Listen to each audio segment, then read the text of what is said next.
Good morning, and thank you so much for tuning in to our KDE webcast. I didn't want to call it the OTL webcast anymore since we've changed offices, but we're glad that you tuned in. I'm Amanda Ellis, Deputy Commissioner of Education, and with me is David Cook. So David, thank you for being here. So appreciate it. And before we get started, I want to make sure that you are logged in to the GoSoapbox.com. It gives you an opportunity to ask questions during the presentation. And so David can answer those questions or get back with you if something comes up that you may need additional information on. Again, just thank you for tuning in. And David, I'm going to turn it over to you to begin. Great. Thanks, Amanda. Good morning, everyone. I'm here today to tell you about some significant revision that's been done to the Districts of Innovation program. During the course of the fall, we went through the administrative regulation revision process with the regulation that governs Districts of Innovation. That revision was made law on January 5th of 2019. So I just want to share with you what's significant about that revision so that you can understand, first of all, the reasons for the revision, but also how you can more actively pursue flexibility through the Districts of Innovation program. Just some quick history. 2012, KRS 156, 108, and 160, 107 were made law, creating the Districts of Innovation program, and specifically to allow schools and districts across the state the opportunity to gain waiver flexibility from administrative regulation and certain statutes, KRS statutes, to allow for flexibility and innovation in their districts. In 2013, we brought in our first cohort of districts. There were 4. And then 2014 we added 3 more, and then 2016 3 more. So at one point we had 10 districts. But here's what's been happening, and in 2018, so that each district was given us approval for District of Innovation status for 5 years. So in 2018, the first 4 districts came upon their 5-year anniversary, and all 4 of those districts of innovation in that first cohort chose not to renew their status as a District of Innovation. And I think there were quite a few different reasons for that. One of them was they were finding it difficult to manage innovation at a district level. They had great things going on in pockets, a lot of it at high school, but they didn't really see the need for a full-blown district application. They didn't need any other waivers, so they chose not to renew. And that sort of led a question from Commissioner Lewis to say, what do we need to do to the program to make it more of an incentive for districts to want to participate? Coupled with that was the advent of the charter legislation in Kentucky, which incorporated an option under the law for conversion charters. And there were quite a few of your superintendents that said, we don't like that option as a way to create new schools of innovation. We want the Districts of Innovation process to be a little more streamlined so we can do it inside what we already have.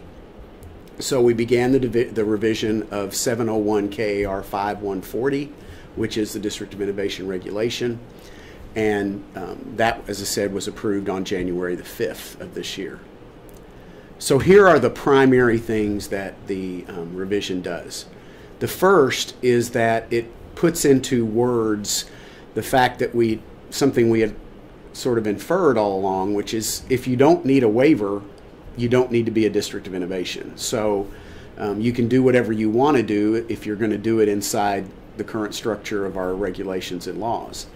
But if you want to ask for waiver of something that's more statutory or regulatory in nature, that's why you would want to apply to be a District of Innovation.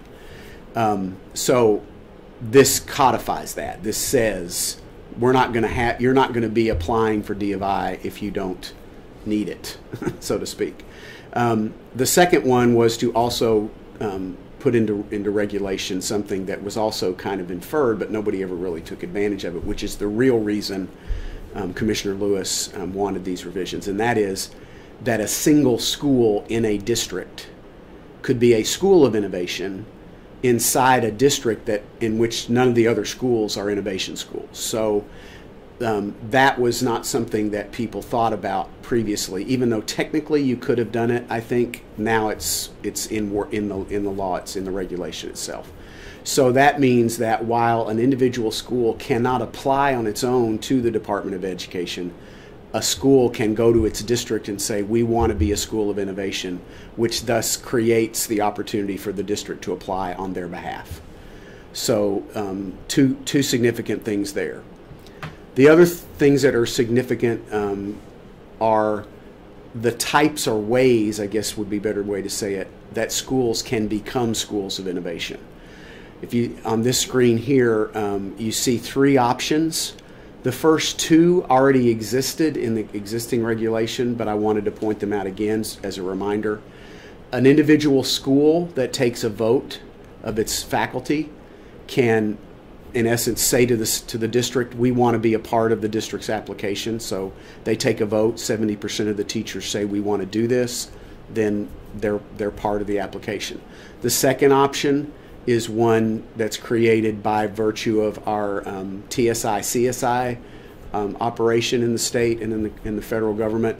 Any CSI school, so the lowest performing of our schools, the district can, in essence, tell that school or require that school to be a part of the innovation application if they desire. It's not a have to, but they can do that.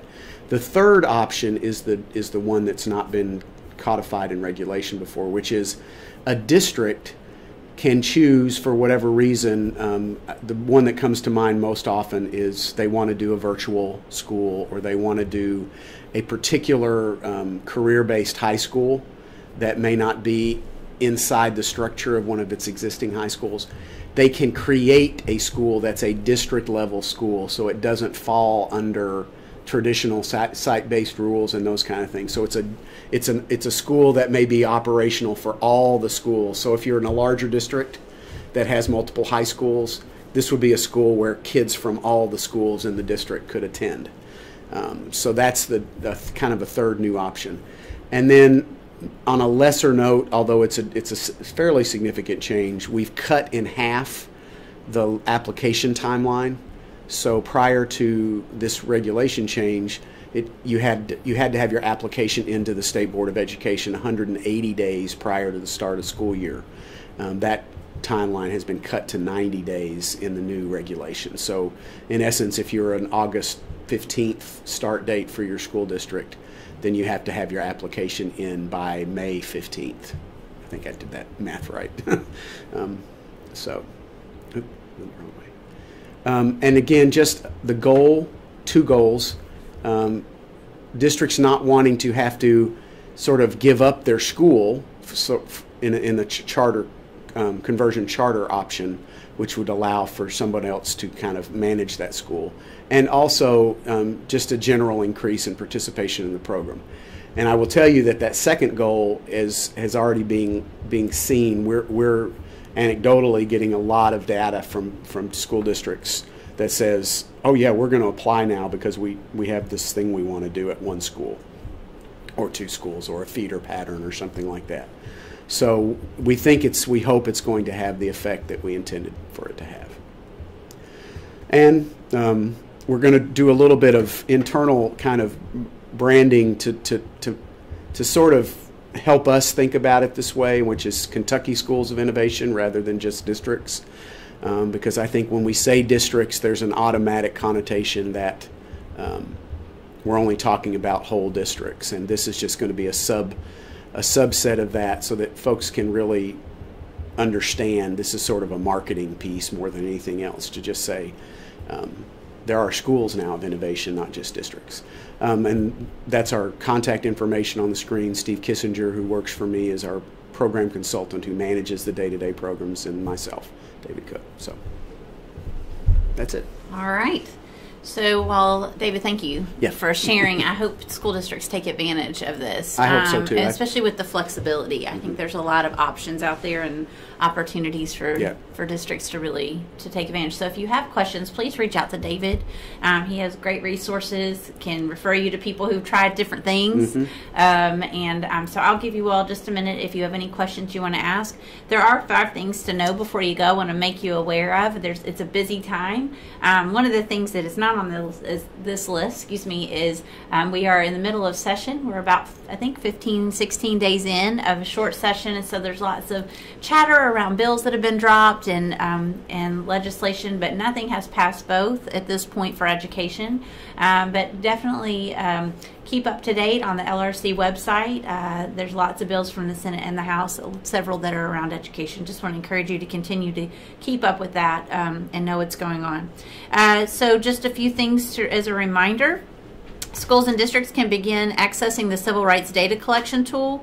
The Kentucky Department of Education has populated data on behalf of schools and districts, and each contact should be verifying data entered by KDE during the verification window and preparing for entering local data.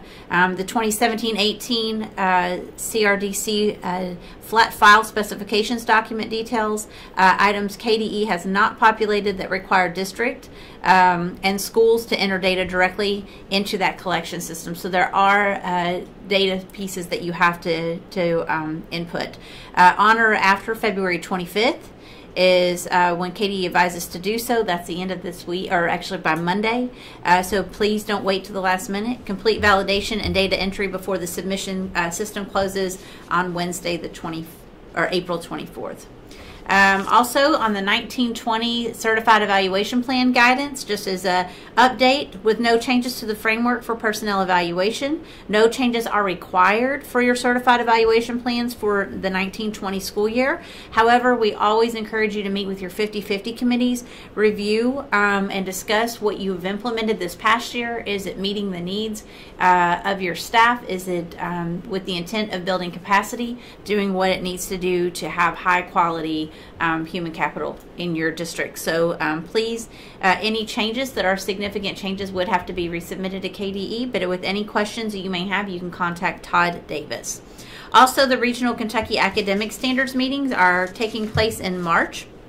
We will host regional meetings for school and district leaders to kick off a new professional learning series. The purpose of this meeting is to assist districts with planning and the implementation of improved practice and strong instruction, grade level appropriate instruction around newly revised standards. We have lots of standards coming out, and this is not just about learning about standards, but this is really taking an opportunity to evaluate, review instructional practices, resources. Are they grade appropriate?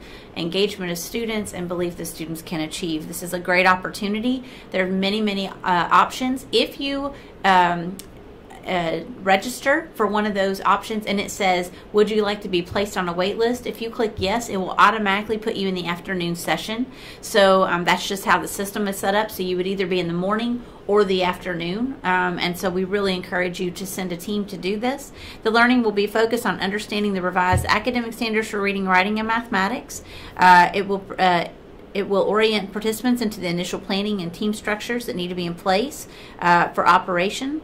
We'll also be exploring the digital platform designed for ongoing professional learning. Modules are being developed and user guides, so you're not having to get in your car and drive somewhere for a face-to-face, but it's really pushing for ongoing and intentional learning that is relevant to what students need and what teachers need as they're implementing these standards.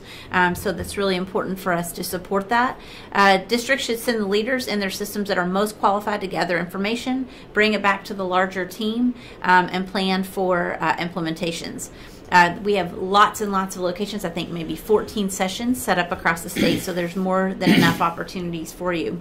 Title I meetings for district coordinators and staff. KDE staff members are hosting a series of meetings to provide updates and assist districts with Title I planning for the 1920 school year. Topics include information about school staffing requirements, supplement versus supplant methodology, new KDE guidance on district set-asides, and more. Registration is still available for morning sessions and afternoon sessions. sessions.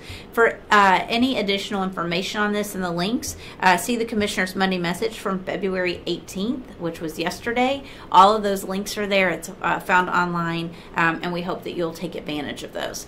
Also, the next webcast will be March 5th. We'll give you a full update on the standards, where we are, since Senate Bill 1 2017 has put us into a process. We want to make sure you are aware of what has been approved, what is being rolled out, what is being developed. And so we just feel like we need to give you an update on that for clarity, so you know where to go with your districts. David, at this point, we don't have any questions, so you must have done a phenomenal job given all that information. But if you do have any questions, we encourage you to reach out to David Cook, his staff. They would be happy to assist you and really encourage you to take advantage of this opportunity. Other than that, we hope you have a fantastic day, and we look forward to seeing you March 5th.